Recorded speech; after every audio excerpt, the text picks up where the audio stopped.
సేవకుడు చెల్ల దోషములను భరించి తనకున్న అనుభవ జ్ఞానము చేత అనేకులను నిర్దోషులనుగా చేశారు. ఈ వాక్య భాగాన్ని మనం ధ్యానం చేస్తున్నాం. యేసు ప్రభుల వారు మానవాళి కొరకు పరలోకములో నుంచి భూలోకాన్ని దిగి వచ్చి గొప్ప కార్యాలు జరిగించారు. ఆ విషయాన్ని జ్ఞాపకం చేసుకుంటూ దేవుని సన్నిధిలో మనం ప్రతి సంవత్సరం 40 రోజులు ఉపవాసాలుండి భక్తి శ్రద్ధలతోటి యేసుక్రీస్తు ప్రభుల వారు ఈ శిలువ యాగము నా కోసమే, నా పాపము కోసమే, నా జీవితాల కొరకే శిలువ యాగము జరిగింది అని గుర్తు చేసుకుంటూ పశ్చాత్తాపంతో ప్రార్థించుకుంటూ 40 రోజులు ఎంతో భక్తి శ్రద్ధలతోటి ఈ కార్యక్రమాలు జరిగిస్తూ ఉంటాం. ఈరోజు పాఠములో మనం ధ్యానం చేస్తున్నప్పుడు మానవాళి రక్షణార్థమై ఒక ప్రణాళికను యేసుక్రీస్తు ప్రభుల వారు రూపొందించారు. ఆ ప్రణాళిక ఏమిటంటే మనుషులందరూ పరిపూర్ణంగా చేయాలి. పాపం అనే జాడ లేకుండా మానవులందరూ యేసుక్రీస్తు ప్రభుల వారి వలె ఉండాలని దేవుడు ప్రణాళికను సిద్ధము చేశాడు. ఆ ప్రణాళికలో క్రమమే ఆయన చెప్పాడు, నీతిమంతుడైన నా సేవకుడు సిలువను భరించును అని రాయబడి ఉంది. ఎందుకయ్యా నీతిమంతుడైన సేవకుడు అని యేసుక్రీస్తు ప్రభుల వారు సిలువను భరించాలి అని చేసే కార్యం ఏంటంటే నేర్చుకున్నాం మనం. ఒకటి, ఆ నీతిమంతుడైన సేవకుడు మనందరినీ నీతిమంతులుగా చేయాలని సిలువలో బలైపోయారు అని నేర్చుకున్నాం. రెండోది, ఎందుకు నీతిమంతుడైన సేవకుడు సిలువ వేయబడ్డారయ్యా అంటే మనుషులందరూ దోషము కలిగిన వారిగా ఉన్నారు. ఆ దోషము నీకును నీ దేవునికి అడ్డముగా ఉంది. అది చూస్తే మనుషులు సిగ్గుపడుతూ ఉన్నారు. సిగ్గుతో తలవంచుకుంటున్నామేమో. మా దోషం, మా పితరుల దోషం, మా తల్లిదండ్రుల దోషం, నా దోషం, నా బిడ్డల దోషం అసహ్యంగా ఉందయ్యో. అలాగే ఉంటే మేము నీ రాజ్య సంబంధులుగా ఉండలేమని ఎంతో మంది పాత నిబంధన భక్తులు, నూతన నిబంధన భక్తులు అత్యాసక్తితో పశ్చాత్తాపంతో ప్రార్థన చేశారు అని లేఖనాల ద్వారా విన్నాం. అతని కాలంలో అక్కడ వాక్యాన్ని రచన గ్రంథం, నా దేవ నా దేవ నా ముఖము నీ వైపెత్తుకొనుటకు సిగ్గుపడుతున్నాయి నేను. ఇది పశ్చాత్తాపం అంటారు దీన్ని. శిలువ యాగంలో జరగవలసింది ఏమిటయ్యా అంటే పశ్చాత్తాపం. నేను పాపిని, నేను పాపం కలిగి ఉన్నాను, నేను దోషాన్ని కలిగి ఉన్నాను. దోషం లేని వారు మీరు, నాలో దోషం ఉంది, పరిపూర్ణ పరిశుద్ధులు మీరు. నేను దోష సంబంధిగా ఉన్నాను. నేను నా ముఖానెత్తి నీవేమి చూడలేకపోతున్నాను. చూసే కొలది నువ్వు పరిశుద్ధులుగా ఉన్నావయ్యా, నీతిమంతులుగా ఉన్నావయ్యా. నాలో దోషం కనపడుతుంది. నాలో ఉన్న దోషం నీ ముఖాన్ని మరుగు చేస్తూ ఉంది. నాలో ఉన్న దోషం నీ ముఖాన్ని చూడలేకుండా చేస్తూ ఉంది. సిగ్గుపడుతున్నాను అని ఈ భక్తుడు దేవుని సన్నిధిలో ప్రార్థన చేస్తున్నారు. ఉపవాస దినాలు 40 రోజులు మానవుడు ఏం చెయ్యాలి అంటే ప్రతిరోజు దేవుని మీదకి వచ్చి శిలువ మీద వేలాడుచున్న యేసుక్రీస్తు ప్రభువును వారు చూస్తూ ఆయన ముందు నిన్ను చూసుకుంటూ నేను దోషిని అని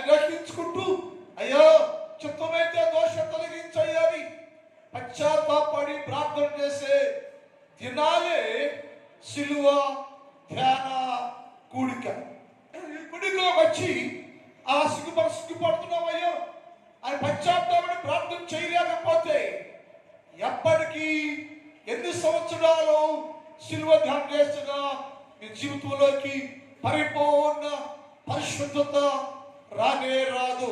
ఒకటి ఏం గ్రహించంటే నీ దోషం కలిగి ఉన్నాయో నేను, నా దోషం నా మీదే ఉందయ్యా, నా మొక్కాన్ని నీ తోటి చూపలేకపోతున్నాను నేను. ఎందుకయ్యా అంటే వాక్య పూజ నా దోషము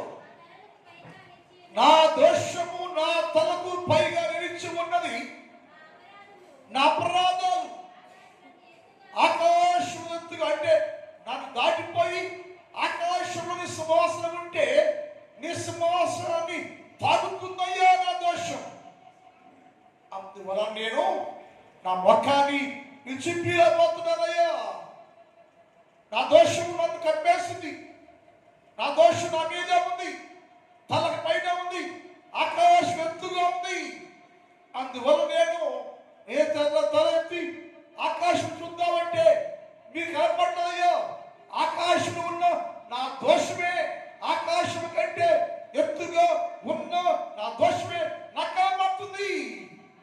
నీ ముఖ కాంతి కనపడలేదయ్యో, అయితే క్షమించయ్యా అని యెజ్రా భక్తుడు తనను బట్టి, తన పితరులను బట్టి, తన కుటుంబాన్ని బట్టి, వారి దోషాలను బట్టి, వారి కలిగి ఉన్న దోషం కీడు కనిపిస్తుందని, దానివల్ల యేసుక్రీస్తు ప్రభువు ప్రేమ సహవాసం దూరమైపోతున్నామని గ్రహించి వారు భక్తులు పశ్చాత్తాపంతో ప్రార్థన చేస్తూ అయ్యా నా ముఖాన్ని నీకు చూపించలేకపోతానయ్యా, సిగ్గుపడుతున్నానయ్యా, ఆ సిగ్గు కలిగించే దోషాన్ని నాలో నుంచి తొలగించు.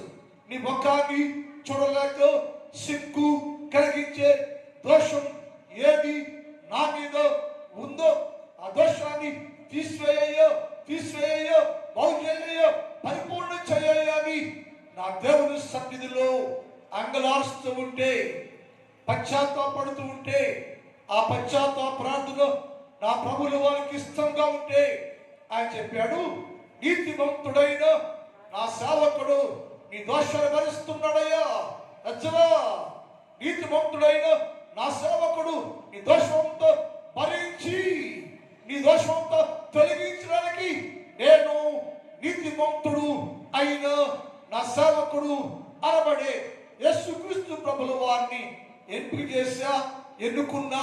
ఆయన వచ్చి నీ ప్రతి దోషాన్ని భరిస్తాడు ఆ లేఖనాల్లో రాయబడి. అదే మాట దావీదు కూడా మాట్లాడాడు.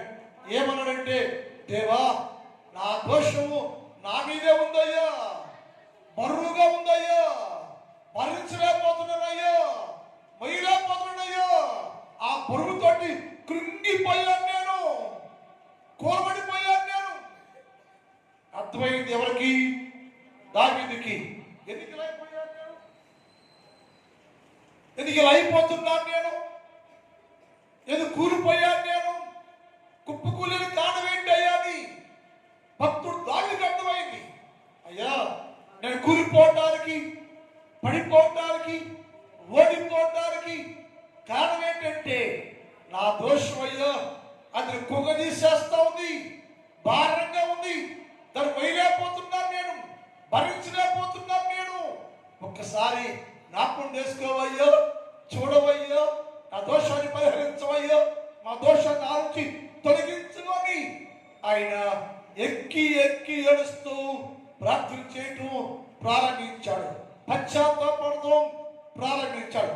42 రోజులు ప్రతి క్రైస్తవుడు పశ్చాత్తాపం కూడా ప్రార్థన చేయాలి.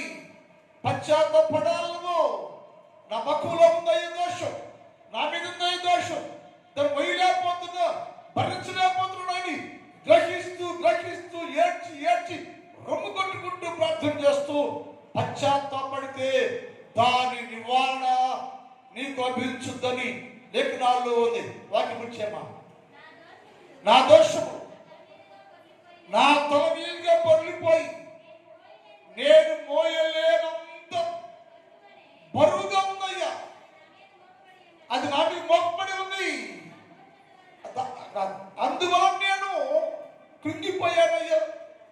క్రైస్తవులు ఎప్పుడైనా ఇలా ఇలా ఉన్నాను, ఎందుకున్నాను, ఇలాగే ఉంటున్నాను, ఎందుకున్నాను, నా మీద నా దోషం రేపు ఉందేమో, నా దోషులను కొనుగొస్తుందేమో, అందుకనే ఆత్మీయంగా డెవలప్మెంట్ లేదేమో, ఆత్మీయంగా పెరిగి పరిపూర్ణ పరిశుద్ధ జీవితంలో యేసుక్రీస్తు స్వాధీనంలోకి మార్చలేకపోతున్నాను. అందుకను నా దోషం నా మీద ఉందేమోనని గ్రహించి పశ్చాత్తపడాలి.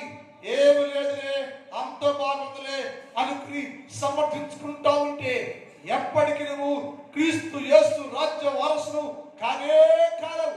లోకములో నువ్వు దేవుడితో ఉంటావు, లోకములో నీవు దేవుని కలిగి ఉంటావు. నేను మరణ చెబుతున్నా, పొద్దున కూడా చెప్పాను, క్రైస్తవులు ఎలా ఉండాలంటే సిలువకు దగ్గరగా ఉన్నారు.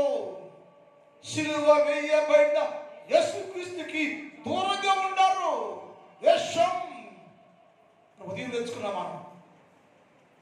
క్రైస్తవుడు వేషం కలిగి ఉన్నాడు. సిలువ ఏం చూస్తున్నాయా? నా సిలువయ్యా, నా సిలువయ్యా, ఇంట్లో సిలువ, ఒంట్లో సిలువ, ఇంటి మీద సిలువ, గుడి మీద సిలువ, సిలువ చూపిస్తున్నావు.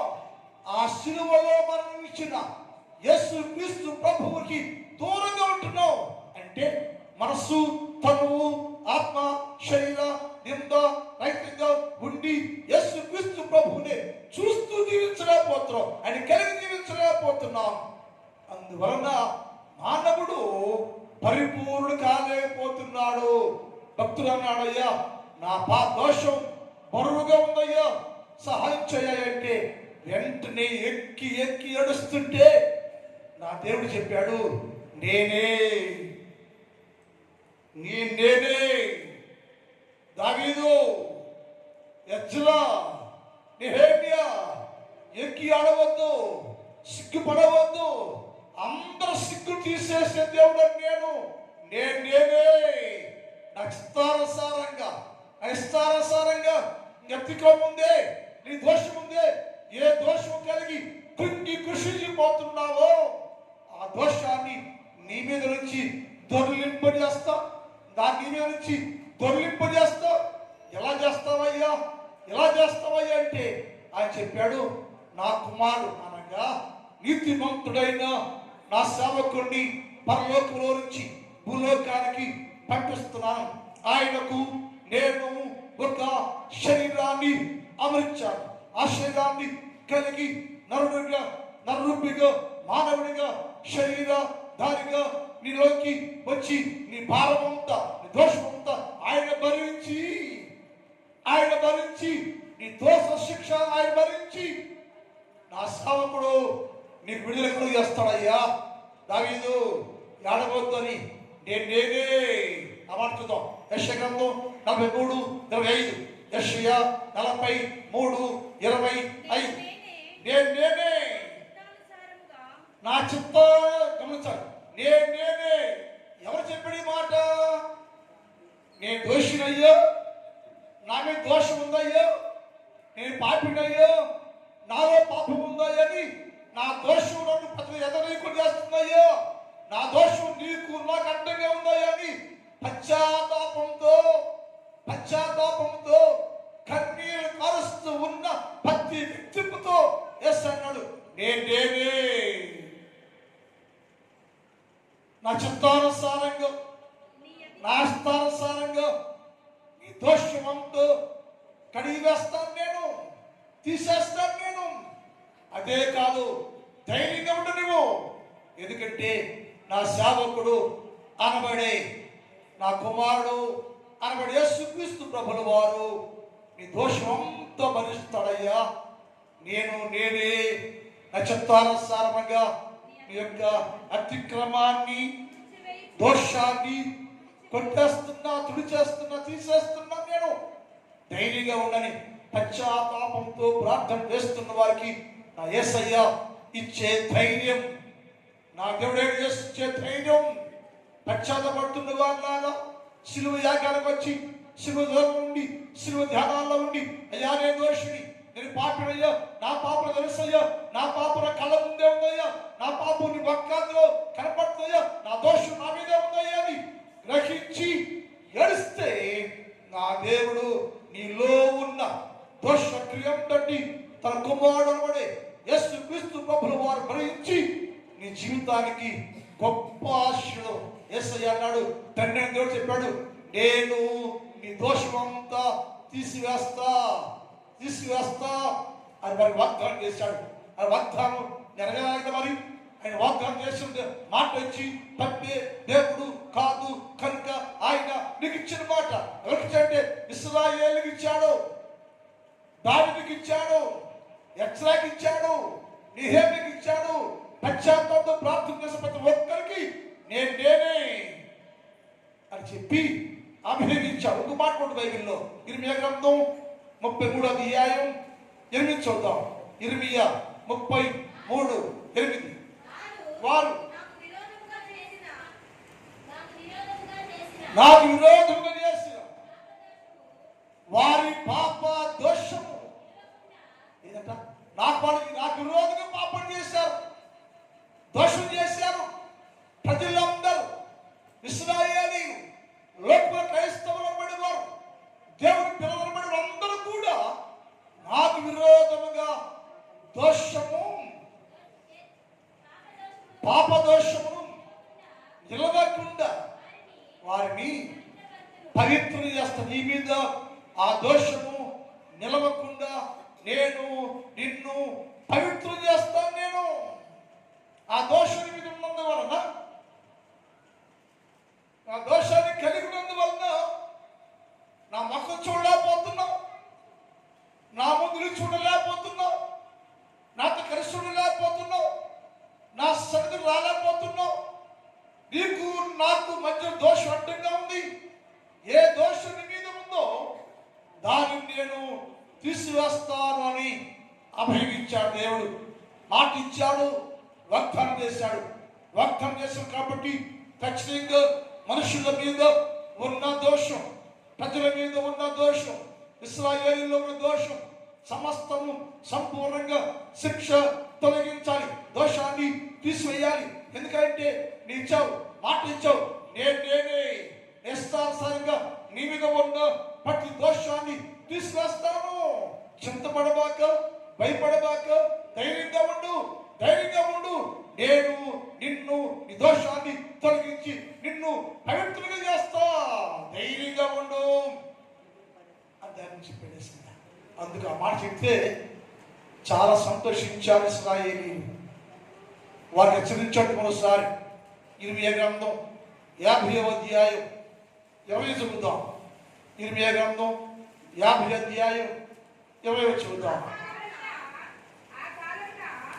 ఏ కాలమున నేను నీ మీద ఉన్న దోషాన్ని తీసివేసే కాలమున, ఆనాటికి ఇశ్రాయేలులో దోషం వెతికినను అది కనపడకుండా ఉండు. ఏమైందయ్యా? ఆయన ఏమో నా దోషం మీద ఉందని చెప్పాడు, ఆ దోషం సిగ్గు తెచ్చిందని చెప్పాడు. ఈయనేమో దోషం భరించలేకపోతున్నాడయ్యా అని చెప్పాడు. ఇశ్రాయేలు ఏమో నీ దోషం కలిగి ఉన్నాయో, మా దోషంలో క్షీణించిపోతున్నావు అని చెప్పారు. ఆయన చెప్పిన మాట అంటే, ఇక్కడ నుంచి నేను నీకు మాట ఇస్తున్నా, నేనే. యేసయ్య వాక్యం, యేసయ్య శబ్దం, యేసయ్య మాట ఎంత పవర్ అంటే వెంటనే ఆయన మాట ఇచ్చి నేను తీసివేస్తా. ఎలా తీసేస్తావు అంటే, నా కుమారుడు, నా సేవకుడైన నీతిమంతుడు అనబడి, నా సేవకుడు అనబడే యేసు క్రీస్తు ప్రభుల వారి మీద నీ దోషం అంతా వేపేసి నీ దోషాన్ని ఆయన వైపుతున్నా. నేను నీ దోషాన్ని నీ పాపాన్ని ఆయన మీద పంపుతున్నాను. ఎవరైనా నీతిమంతుడైన నా సేవకుడు అనబడే యేసు క్రీస్తు ప్రభుల వారి మీద నీ దోషం పంపుతున్నా. నేను ఆయన దోషిగా మారిపోయాడు. నీదంతా ఆయనకి వెళ్ళిపోయింది, నీ రూపం అంతా ఆయనకి వెళ్ళిపోయింది, నీ దోషం అంతా ఆయనకి వెళ్ళిపోయింది. ఎప్పుడైతే నీ దోషాన్ని ఆ సేవకుడు అనబడే యేసు క్రీస్తు ప్రభుల వారు భరించాడో, ఎంత వెతికినాను నీలో దోషకర పట్ల మాట చాలా లోతుగా ఉంది. తెలుసని నేను ఉదయం ఆలోచించాను. యేసు ప్రభు ఇంత శ్రద్ధ వహించాడు ఈ పట్ల. నేనే ఇష్టానుసారంగా నీ పాపాన్ని తీసేస్తున్నాను. నేను ఏం చేస్తావయ్యా? నా కుమారు మీద అనగా నా సేవకుడు అనబడే యేసుక్రీస్తు ప్రభువులు మారిపోయిన నీ దోషం తోసేస్తున్నా, నెట్టేస్తున్నా, ఆయన భరిస్తున్నాడు నీ దోషం అంతా. నీకేమైందంటే స్వేచ్ఛ, స్వాతంత్రం, విడుదల కలిగింది. స్వేచ్ఛ, స్వాతంత్రం, విడుదల కలిగింది. ఇది వారు చెప్పండి, ఎంత ఎత్తికిందామో వారి మీద వారి దోషము కనపడకుండా ఉండిన తర్వాత యోధా పాపములు వెతికినాను. ఎందుకని ఏమైపోయాయంట? దోషం ఉంది నీ మీద, పాపం ఉంది నీ మీద. పాపలు కుంగిపోయావు, దోషం కుంగిపోయావు, కృషింగిపోయావు. మరి ఏమైపోయింది ఆ దోషం అంటే, నీ దోషము నా సేవకుడు అనబడే యేసుక్రీస్తు మీదకి దొర్లించబడను, ఆయన భరించను. ఇక నీ మీద ఎంత వెతికినా కానీ నీ మీద ఇదే పరిశుద్ధ ఉంది, కానీ నీ మీద దోషం అనేది లేదయ్యా. దోషం లేని వ్యక్తిగా యేసుక్రీస్తు ప్రభుల వారు నీ దోషాన్ని పైన వేసుకుని శిలువ మారిపోయిన భరించి భరించి భరించి రక్తం అంతా చేసి నీ దోషాన్ని ఆయన భరిస్తూ ఉంటే నీకేమైందంటే, ఎంత వెతికినా ఏ పాపిలో కూడా, ఏ దోషిలో కూడా దోషము పాపము లేని వాడిగా, పరిపూర్ణ పవిత్రుడిగా, పరిపూర్ణ పరిశుద్ధుడిగా ప్రతి మానవుడిని పరిశుద్ధం చేయడానికి నా యేసయ్య, నా కర్త, నా భర్త, నా దేవుడు అనబడి నా యేసు ప్రభుల వారు మీ అందరి పాపములను భరించను. ఇంకేదైనా చింతపడతామని ఆయన చెప్పాడు. ఇంకో మాట చెప్పండి అయ్యా అన్నాడు. ఎవరు చెప్పండి అంటే, యెరూషలేములో మాట చెప్పయ్యా, యెరూషలేములో మాట చెప్పండి, అది ఇంకా బాధపడుతుందేమో అని చెప్పాడు. 40 అధ్యాయం 1-2 చదువుదాం. యెషయా తోట ప్రవీపోతుంది. యెషయా, నీ దేవుడు ఏదనగా నా జనులను ఇది అంట. వాళ్ళు అందరూ ఏడుస్తున్నారయ్యా, దోషం కలిగి ఉన్నారా నేను, మా దోషం మా మీద సాక్షి అవుతుందయ్యో, నేను దోషినని కింగిపోతుందని కదా. మీరు వెళ్ళి యెరూషలేముతో మాట చెప్పండి, నా చెల్లు ఓదార్చండి, యెరూషలేముతో ప్రేమగా. ఇప్పుడు దాకా అదోషి పాపాత్మురాలు అంటున్నామేమో, నేను భక్తురాలు, నేను పరిశుద్ధురాలు, అందరి పాపము అంటున్నామేమో. ఈ వ్యత్యాసం మానవులో కూడా కొద్దిగా భక్తిగా ఉంటే కొద్ది పాపం ఉండేవాడిని చిన్న చూపు చూస్తూ ఉంటారు. నీ భక్తురాలు అయ్యా, నీ భక్తుడినయ్యా యేసు అన్నాడు, దాన్ని ఓదార్చండి. ఎందుకంటే ఆ యుద్ధ కాలము సమాప్తమాయను, ఆమె దోషలోపడం తీసివేయబడింది. హల్లెలూయా. ఆ దోషంతో పోయింది, పవిత్రంగా చేయబడింది. అందుకని నేనే ఆయనను మాట ఇచ్చాను, దోషంతో పరిహరించాను. అవి చెప్పండి ఆ మాట. దోషం లేదు నీ మీద, ఏం ప్రతి కనపడదు. ఏమిటంటే దోషమంతా నా సేవకుడు అనబడి యేసుక్రీస్తు ప్రభుల వారు భరించను. ఇక్కడ ఆపుతున్నా, మిగిలిన భాగం ఏం మాట్లాడతాం. ఇక్కడ మరో కార్యక్రమం ఉంది. ఇక్కడ జ్ఞాపకార్థ కూడిగా ఏర్పాటు చేయబడింది. దాసరి పెదముత్తయ్య గారు, ప్రకాశరావు గారు, మరియమ్మ గారి జ్ఞాపకార్థంగా వారి బిడ్డలు పలహారం ఏర్పాటు చేశారు.